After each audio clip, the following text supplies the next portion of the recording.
और मेरी bad mouse gang, क्या हाल है तुम्हारे। तो आज हम लोग लपेटने वाले हैं क्लास 12 की अकाउंटेंसी की सेकंड बुक का चैप्टर नंबर 1 के बचे हुए टॉपिक्स।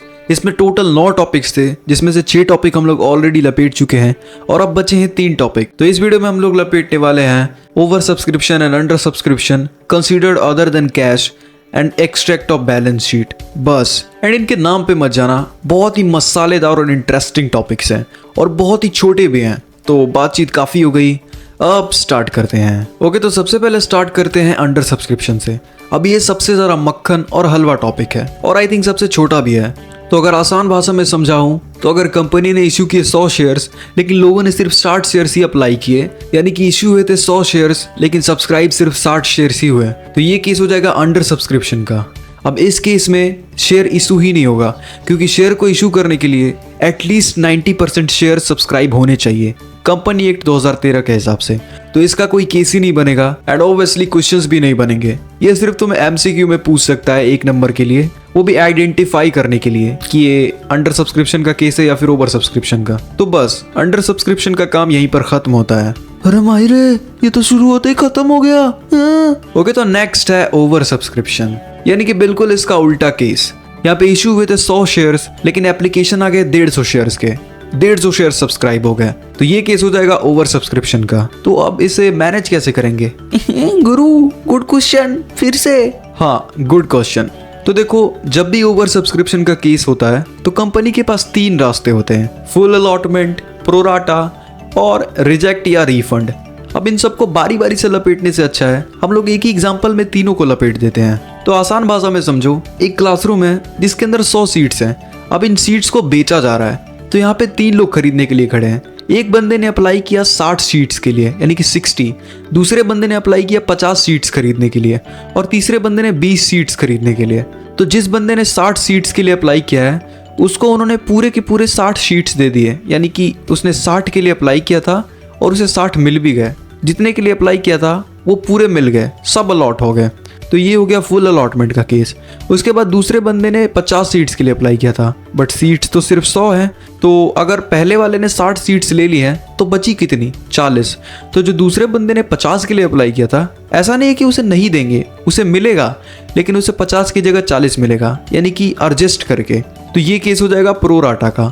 और लास्ट में जिस बंदे ने 20 मांगे थे, तो अब तो सीट्स फुल हो चुकी हैं, तो उसके जो 20 सीट्स के पैसे हैं वो अलॉट नहीं होंगे और उसको उसे रिफंड कर दिया जाएगा या फिर रिजेक्ट कर दिया जाएगा, दोनों एक ही बात है। तो देखो, जो फुल अलॉटमेंट का केस है और जो रिजेक्ट या रिफंड का केस है, इस पे बहुत ही रेयरली क्वेश्चंस बनते हैं, मेरा मतलब ना के बराबर। सबसे ज़्यादा क्वेश्चंस प्रोराटा से पूछे जाते हैं, बट हमने इन तीनों टॉपिक्स को अगर एक साथ लपेटा है तो तीनों टॉपिक के क्वेश्चन को हम लोग एक ही क्वेश्चन में मिला के लपेट लेते हैं, ताकि क्वेश्चन वाइज भी सारा डाउट क्लियर हो जाएगा। और ये क्वेश्चन एक्चुअल में आता है जो कि 6 नंबर का होता है, एंड एक बार हमने इस क्वेश्चन को लपेट लिया तो अगर इनके अलग अलग भी क्वेश्चन आएंगे तो हम आराम से लपेट देंगे। तो देखो, ये है हमारा क्वेश्चन। तो एक कंपनी इशू करती है 50,000 शेयर्स, जिसके हर शेयर का दाम है 10 रुपए और इसमें 3 रुपए प्रीमियम कैड है, यानी कि टोटल शेयर का दाम है 13 रुपए। जिसने एप्लीकेशन पे 3 रुपए मांगे हैं, अलॉटमेंट पे 2 रुपए और इसमें इंक्लूडिंग प्रीमियम भी है, तो इसीलिए ये 5 रुपए हो गए। फर्स्ट कॉल पे 3 रुपए और सेकंड कॉल पे 2 रुपए।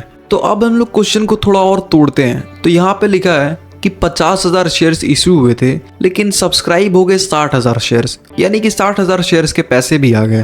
तो अब हम लोगों को इसे एडजस्ट करना है। देखो, हमें अपना ज्यादा दिमाग खर्चा नहीं करना, कंपनी ने हमें सब कुछ पहले से ही बता दिया है, हमें बस उन चीजों को उनकी जगह पे रखना है। जैसे कि कंपनी ने बताया इशू हुए थे 50,000 शेयर्स, एप्लीकेशन आए 60,000 शेयर्स के लिए, जिसमें से 40,000 शेयर्स को उन्होंने फुल्ली अलॉट कर दिया। बचे हुए 20 में से 15 को भी उन्होंने अलॉट कर दिया और उस 15 में से 10 को उन्होंने प्रोराटा के बेसिस पे अलॉट किया है और जो बच गए 5,000 उसको उन्होंने रिजेक्ट कर दिया और उसके पैसे उन्होंने रिफंड कर दिए। तो देखो, क्वेश्चन बिल्कुल क्लियर हो चुका है, नोबिता के फ्यूचर की तरह। तो अब चलो फटाफट से इसको स्टेप बाय स्टेप सॉल्व करते हैं और हम इसे बिल्कुल exam accurate step by step solve करने वाले हैं। तो सबसे पहले कुछ बेसिक इन्फॉर्मेशंस लिख लेते हैं क्वेश्चन के रिगार्डिंग, जैसे कि कितने शेयर इशू हुए थे, कितने शेयर सब्सक्राइब हुए, application, allotment, first call, second call पे कितने पैसे मांगे गए थे।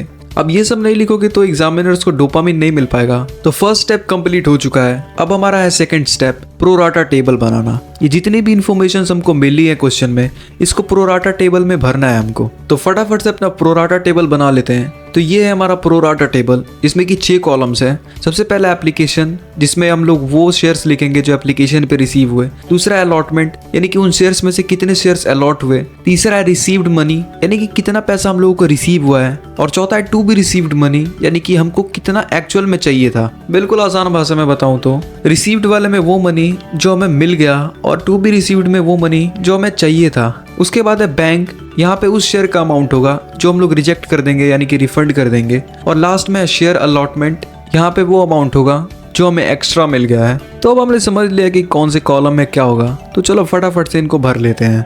अब इस 40,000 में से 40,000 पूरे अलॉट हो गए, तो अलॉटमेंट पे 40,000। 15 में से 10,000 अलॉट हुए थे प्रोराटा के बेसिस पे, तो यहाँ पे 10,000। और बचे हुए 5,000 में से एक भी अलॉट नहीं हुआ था, रिफंड हो गया था, तो यहाँ पे होगा 0। अब हमें एप्लीकेशन वाले इंस्टॉलमेंट अमाउंट से, जो कि है 3 रुपये, मल्टीप्लाई करने हैं एप्लीकेशन और अलॉटमेंट वाले दोनों ही अमाउंट्स को। तो 40 इंटू 3 120 के, 50 इंटू 3 45 के, और 5000 इंटू 3 15 के। उसके बाद सेम चीज़ करेंगे, जो कि यहाँ पे आएगा 120 के, 30 के और 0 के जिसको हम लोग ओके बोल सकते हैं, मजाक कर रहा हूँ। तो अब हम लोग इनका टोटल कर लेते हैं। तो देखो, सबसे पहले शेयर्स का टोटल करेंगे। तो एप्लीकेशन पे आए थे 60,000 शेयर्स, जिसमें से अलॉट हुए सिर्फ 50,000 शेयर्स। हमें रिसीव हुए 1,80,000 रुपये, जबकि हमें चाहिए थे सिर्फ 1,50,000 रुपये। इसमें से 15,000 हमने रिफंड कर दिए, जो कि उस 5,000 शेयर्स का अमाउंट था जो कि एक्स्ट्रा हो गया था, जिसको हमने वापस कर दिए। तो यहाँ पे बैंक वाले में हम लोग 15,000 लिखेंगे, और 15,000 जिसे हमने एक्स्ट्रा के तौर पे रखा था, जो कि बाद में सेटलमेंट करेंगे, उसको शेयर अलॉट वाले में लिखेंगे। तो यहाँ पे सारे अमाउंट हमें मिल चुके हैं। देखो, ये जितना भी कैलकुलेशन हमने किया, ये बस हमने ये जानने के लिए किया कि हमें चाहिए थे 150 के और हमें रिसीव हो गए 180 के। तो ये जो एक्स्ट्रा 30 के हैं वो आखिर किस चीज़ के हैं। तो अब हम लोग इसे बिल्कुल नॉर्मल तरीके से चीट कोड टेबल में फिल कर सकते हैं, मेरा मतलब भर सकते हैं। तो ये रहा हमारा चीट कोड टेबल। बाकी की चीज़ें कंपनी संभाल लेगी, हमें बस एप्लीकेशन वाले मनी को यहाँ पे फिल करना है। तो ऊपर हमें वो अमाउंट लिखना है जो कि रिसीव हुआ है। बैंक अकाउंट डेबिट 180 के, टू शेयर एप्लीकेशन अकाउंट 180 के, शेयर एप्लीकेशन अकाउंट डेबिट 180 के। लेकिन टू शेयर कैपिटल अकाउंट, यानी कि हमें कितना रिसीव होना चाहिए था, तो यहाँ पे लिखेंगे 150 के। एंड उसके बाद 2 एक्स्ट्रा एंट्रीज, एक वो पैसा दिखाने के लिए जो हमने रिफंड कर दिया, और एक वो दिखाने के लिए जो हमें एक्स्ट्रा मिल गया। तो रिफंड के लिए जो एंट्री यूज करेंगे वो है टू बैंक अकाउंट, और यहाँ लिखेंगे 15 के। To share allotment account, and यहाँ पे लिखेंगे 15 के। अब देखो, मैं इन नंबर्स के आगे के लगा रहा हूँ 80 के, 150 के, क्योंकि एनिमेशन में बहुत टाइम लग जाता है। पर तुम लोग ऐसा मत करना यार, एग्जाम में के मत लगाने लग जाना, पूरे प्रॉपर तरीके से अमाउंट्स को लिख के आना। ओके, तो हमारा क्वेश्चन हो चुका है सॉल्व, एंड अब लपेटते हैं नेक्स्ट टॉपिक। ओके, तो नेक्स्ट है कंसीडर्ड अदर देन कैश, यानी कि कैश को छोड़ के किसी और चीज को कंसीडर करना पेमेंट के लिए। तो एक आसान भाषा वाले एग्जाम्पल से समझते हैं। मान लो तुमने एक मशीन खरीदी अपने कंपनी के लिए किसी शॉप से, एंड वो मशीन है 500 रुपए की, बट तुम्हारे पास 500 रुपए है ही नहीं। तो मशीन है 500 रुपए की, एंड तुम्हारी कंपनी के एक शेयर का प्राइस भी 500 रुपए है। तो तुम बोलोगे कि भाई मेरे पास पैसे नहीं है, कैश नहीं है, तू मेरी कंपनी का एक शेयर ले ले, ये भी 500 रुपए का ही है। तो यहाँ पे पेमेंट हो जाएगी। एंड एक और केस बनता है कि मशीन का प्राइस 1,000 रुपए है, एंड तुम्हारे पॉकेट में सिर्फ 500 रुपए पड़े हैं। तो तुम बोलोगे कि भाई ये 500 तू कैश रख ले, और मेरी कंपनी का एक शेयर ले ले जो कि 500 का है, तेरी पूरी पेमेंट कंप्लीट हो जाएगी। तो देखो, इस टॉपिक में हमें 3 जर्नल एंट्रीज देखने को मिलती हैं। एक जर्नल एंट्री तुम्हें पास करनी ही पड़ेगी जब भी तुम कोई चीज़ खरीदोगे, जो कि होती है एसेट खरीदने की जर्नल एंट्री, जो कि होती है asset account debit to vendor account. अब ये वेंडर क्या है? देखो, जिससे भी तुम सामान खरीदोगे, अगर वहाँ पे उसका नाम लिखा है, कोई भी दुकान है, कोई भी ओनर है, तो वहाँ पे लिख दोगे। एंड अगर नाम नहीं दिया होगा क्वेश्चन में, तो वहाँ पे तुम वेंडर लिखोगे। तो asset account debit to vendor account. उसके बाद नेक्स्ट एंट्रीज, वो सिचुएशन पे डिपेंड करेगी क्वेश्चन के।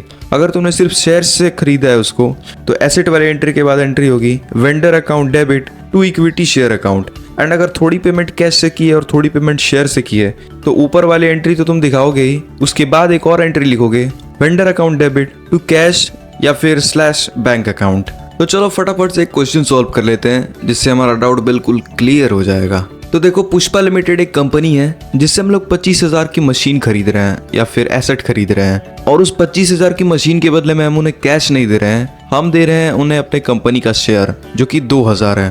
और हर शेयर का दाम है 10 रुपए। तो देखो हमारा वेंडर कौन है, वेंडर है पुष्पा लिमिटेड। तो सबसे पहले एंट्री होगी एसेट वाली, यानी कि हमने एसेट खरीदा है तो वो वाली एंट्री। तो लिखेंगे एसेट अकाउंट डेबिट 25,000 रुपए टू पुष्पा लिमिटेड अकाउंट 25,000 रुपए। उसके बाद दूसरी एंट्री इसलिए होगी कि हमने किस मेथड से इसको खरीदा है, थोड़ा कैश और थोड़ा शेयर देके कि पूरा ही शेयर से। तो यहाँ पे हमने पूरी पेमेंट शेयर से ही करी है। तो यहाँ पे लिखेंगे वेंडर अकाउंट, और वेंडर कौन है, पुष्पा लिमिटेड। तो लिखेंगे Pushpa Limited account debit to equity share account. अब यहाँ पे हम लोग वो अमाउंट लिखेंगे जो हमने उन्हें पे करा है। तो देखो शेयर तो 25,000 का था, लेकिन पे हमने कितना करा है, 2000 इंटू 10, सिर्फ 20,000 रुपए। तो अब तुम लोग सोच रहे होगे कि 25,000 का शेयर है तो हमने सिर्फ 20,000 ही क्यों पे करा है। तो अगर क्वेश्चन में कुछ नहीं लिखा होगा तो तुम समझ जाना कि जो 5,000 उसने पे नहीं करा है वो उसका गुडविल है कंपनी का, कि भाई रोला है भाई अपने कंपनी का, भले ही तू 25,000 का दे रहा है लेकिन मैं तुझे सिर्फ 20,000 दूंगा क्योंकि 5,000 मेरी कंपनी का रोला है, तो ये 5,000 तुझे माफ करने पड़ेंगे मेरे लिए। तो यहाँ पे लिखेंगे टू सिक्योरिटी प्रीमियम 5,000 रुपए। और हाँ, टॉपिक खत्म हो चुका है। अरे मायरे, ये भी शुरू होते ही खत्म। ओके, तो नेक्स्ट एंड हमारा लास्ट टॉपिक है एक्सट्रैक्ट ऑफ बैलेंस शीट। तो इससे पहले तुमने जितनी भी बैलेंस शीट्स बनाई होगी वो काफ़ी लंबी चौड़ी और बड़ी होती हैं, एक साइड डेबिट एक साइड क्रेडिट। बस सिर्फ खास करके इस टॉपिक के लिए एक अलग विचित्र प्रकार का बैलेंस शीट बनाया जाता है जो कि वर्टिकल होता है, मतलब चौड़ा नहीं होता, लंबा होता है, जहाँ पे ऊपर लाइबिलिटीज होती है और नीचे एसेट्स होते हैं। बट हमें इस टॉपिक में सिर्फ एक चीज़ लपेटनी है, लाइबिलिटीज। और लाइबिलिटीज में भी हमें सिर्फ शेयर कैपिटल को लपेटना है, और उसके लिए हम लोग 2 अकाउंट्स बनाएंगे। एक हमारा ये वर्टिकल बैलेंस शीट और दूसरा है नोट टू अकाउंट। तो यहाँ पे यही 2 फॉर्मेट हमें बनाने हैं। एंड इस दूसरे वाले को बनाने का मकसद क्या है, हाँ मकसद, तो देखो, तो यहाँ पे हम लोग सिर्फ शेयर कैपिटल लिखेंगे। अब इस शेयर कैपिटल को इस नोट टू अकाउंट वाले में हम लोग थोड़ा डिटेल में लिखेंगे। तुम ये समझ सकते हो कि बैलेंस शीट में जो शेयर कैपिटल लिखा है वो कंप्रेस्ड फाइल है, और उसी कंप्रेस्ड फाइल को जब एक्सट्रैक्ट करेंगे तो वो बन जाएगा नोट टू अकाउंट वाला फाइल। यानी कि यहाँ पे सिर्फ शेयर कैपिटल लिखा है और यहाँ पे हम लोग शेयर कैपिटल के अंदर जितनी छोटी छोटी चीजें डिटेल्स वो लिखेंगे, जैसे कि authorised share, issued share, subscribed share. और इस शेयर कैपिटल की फाइल को एक्सट्रैक्ट करने से पहले यहाँ पे नोट में हम लोग 1 लिख देंगे बैलेंस शीट वाले में, और जब हम लोग नोट अकाउंट में आएंगे तो वहां पे भी 1 लिखेंगे। तो फटाफट से एक लास्ट क्वेश्चन लपेट लेते हैं। तो हमारा क्वेश्चन कुछ इस तरीके से है, अथराइज शेयर कैपिटल है 20,000, जिसमें से हर एक शेयर का दाम है 10 रुपए। यानी कि हमारी जो कंपनी है वो 20,000 शेयर इशू कर सकती है, उसके पास पावर है, बट इशू वो करती है सिर्फ 5,000 शेयर्स, जिसमें वो एप्लीकेशन पे 3 मांगती है, अलॉटमेंट पे 4 मांगती है। And first and final call का उसने अभी तक मांगा ही नहीं। ऐसा नहीं कि किसी ने नहीं दिया, उसने मांगा ही नहीं। तो चलो फटाफट से भी इसे सॉल्व करते हैं। तो सबसे पहले हम लोग दोनों अकाउंट्स को बना लेंगे। पहला है हमारा बैलेंस शीट और दूसरा है नोट अकाउंट। एंड अब इसे सॉल्व करते हैं। तो सबसे पहले लिखेंगे इक्विटी एंड लाइबिलिटी, यहाँ पे नंबर 1 लिखेंगे, एंड यहाँ पे लिखेंगे शेयर कैपिटल। अब शेयर कैपिटल लिख लिया हमने। अब ये हमारी कंप्रेस्ड फाइल है शेयर कैपिटल की, तो नोट वाले में 1 लिखेंगे, और अब हम लोग इसे एक्सट्रैक्ट करेंगे नोट वाली फाइल में। तो अब नोट वाले फॉर्मेट में भी हम लोग 1 लिखेंगे और यहाँ लिखेंगे शेयर कैपिटल, और अब इस शेयर कैपिटल को तोड़ेंगे टुकड़ों में। तो अब हम लोग कैलकुलेशंस करते हैं। तो यहाँ पे अथराइज शेयर कैपिटल कितना होना चाहिए, तो अगर 20,000 शेयर कैपिटल अथराइज करने की पावर है और 10 रुपये का एक शेयर है, तो 20,000 इंटू 10 यानी कि 2 लाख रुपए। तो यहाँ पे लिखेंगे 2000 इंटू 10, और यहाँ पे सीधे भी लिख सकते हो, या फिर थोड़ा इम्प्रेस करना है एग्जामिनर को, वैसे क्या ही करोगे यार इम्प्रेस करके। और हर शेयर का दाम है 10 रुपये, तो 5000 इंटू 10 यानी कि 50,000। यहाँ पे भी सेम लिखोगे, 5,000 इशू हुए 10 रुपये के हिसाब से। तो अभी तक सिर्फ 2 कॉल्स के ही अमाउंट मांगे गए हैं, एप्लीकेशन और अलॉटमेंट। तो 4 और 3 7, तो 7 इंटू 5,000 यानी कि 35,000 रुपये। अब ये जो 35,000 रुपये है, जो हमारा लास्ट अमाउंट आएगा, उसको यहाँ पे बैलेंस शीट में शेयर कैपिटल के आगे लिख देंगे। एंड बस हमारा क्वेश्चन हो चुका है सॉल्व, और एक्सट्रैक्ट ऑफ बैलेंस शीट भी खत्म हो चुका है। ओके, तो बैडमॉस गैंग वीडियो हो चुकी है खत्म। एंड वीडियो यहाँ तक तुमने देखी है तो कमेंट में एंड जरूर लिख देना। एंड इस वीडियो के डिस्क्रिप्शन में तुम्हें इसके नोट्स और साथ ही में प्रैक्टिस क्वेश्चंस मिल जाएंगे। एंड अगर अभी तक तुमने चैनल को सब्सक्राइब नहीं किया तो बैडमॉस ही नहीं मित्र, अभी चैनल को सब्सक्राइब करो और जुड़ जाओ बैडमॉस गैंग में। एंड वीडियोस लेट होने के पीछे बहुत सारे रीजंस हैं, बट अभी एग्जाम का माहौल है तो फालतू में टेंशन नहीं लेंगे। एंड एक बात और कहना चाहूँगा, मेरी इस साल की बैडमॉस गैंग तुम्हारे साथ बहुत मज़ा आया। हमने बहुत मज़े करे इस साल, बहुत बैडमॉसी करी साथ मिलकर। तो 12th के बाद कभी तुम्हें इस बैडमॉस की याद आए तो इसलिए तुम मेरा गेमिंग चैनल सब्सक्राइब कर सकते हो, नॉट परफेक्ट। यहाँ पे हम लोग हमेशा कनेक्टेड रहेंगे। जिसका लिंक मैं डिस्क्रिप्शन में डाल दूंगा और टॉप वीडियोस को भी। और एग्जाम के बाद वहाँ पे बहुत तगड़ी बैड मौसी होने वाली है। तब तक के लिए बाय बाय।